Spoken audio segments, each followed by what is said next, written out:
16 मई 2013 मुंबई का ओबराय होटल सुबह 5:30 बजे फोन की घंटी बजी। फोन होटल के ड्यूटी मैनेजर ने किया था।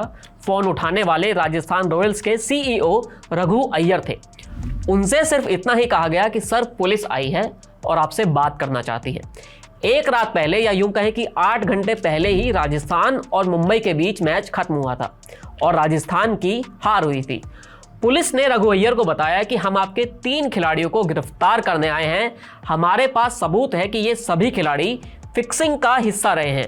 इन खिलाड़ियों में 2 बार के वर्ल्ड कप चैंपियन श्रीसंत भी शामिल हैं।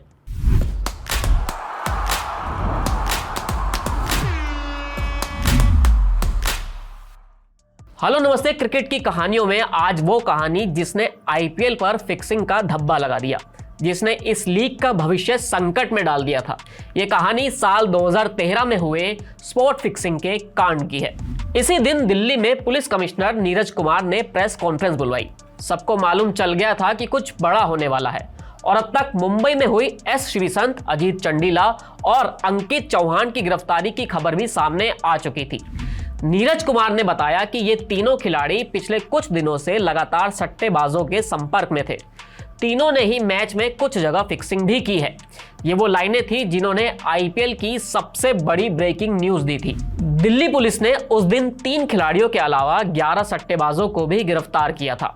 आईपीएल का ये सीजन बड़ा ही शानदार था। आप अलग अलग तरीके से इसे याद कर सकते हैं।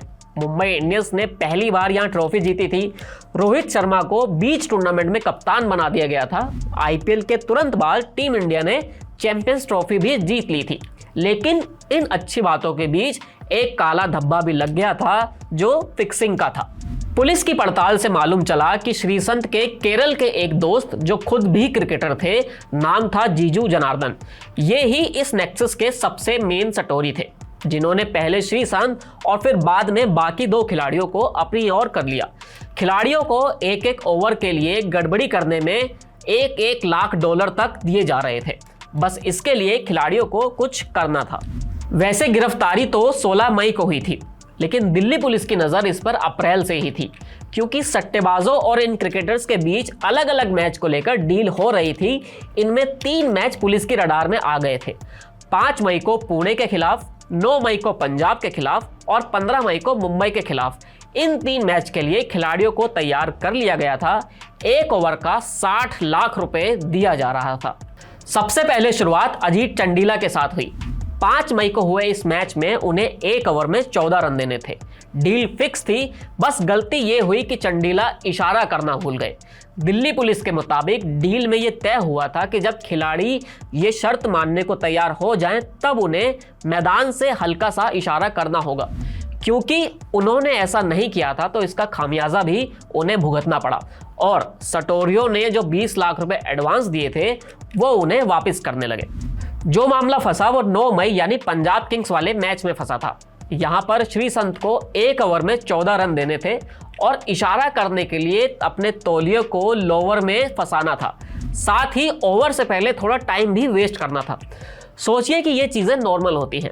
बॉलर अंपायर से तौलिया मांगता है, ओवर शुरू करने से पहले थोड़ा हाथ पैर खोल लेता है। ऐसे में किसी को मालूम नहीं चलता है, ना दर्शक ना मैदान पर किसी अंपायर को। और इतना कुछ करने के लिए श्रीसंत को तब 40 लाख रुपए दिए गए थे। अब ये बातें इसलिए नोट हो पा रही थी क्योंकि दिल्ली पुलिस अप्रैल से ही काफी सारे फोन टैप कर रही थी। इसी दौरान उन्होंने इन बातों को भी टैप किया था। कैसे सभी सटोरी फोन पर क्रिकेटर्स के संपर्क में थे। सबसे पहले चंडीला को संपर्क किया गया, उसके बाद अंकित चौहान का नंबर आया और फिर श्रीसंत भी लपेटे में आ गए। अप्रैल से दिल्ली पुलिस ट्रैक करते हुए मई तक पहुंच पाई थी, जब 15 मई को अंकित चौहान मुंबई वाले मैच में अपना सिग्नल पूरा कर रहे थे। तब जाकर दिल्ली पुलिस ने इसमें एक्शन लिया। चौहान को अपने दूसरे ओवर में 15 रन देने थे। उन्हें इसके लिए 20 लाख रुपए मिले थे। खिलाड़ियों को लग रहा था कि वो सिर्फ अपने सटोरियों को ही सिग्नल कर रहे हैं, लेकिन ऐसा नहीं था।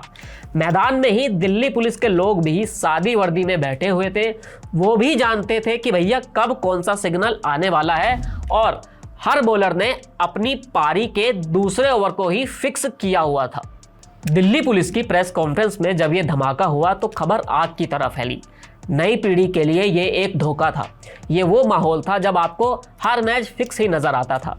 राजस्थान रॉयल्स ने तीनों प्लेयर्स के खिलाफ एफआईआर दर्ज कराई थी। ये क्रिकेट के साथ धोखा हुआ था और उनके फैंस के साथ भी। तब ना जाने किन किन खिलाड़ियों का नाम उछाला गया था। हर कोई अपनी अपनी कहानियां बना रहा था, लेकिन क्रिकेट आगे बढ़ता रहा।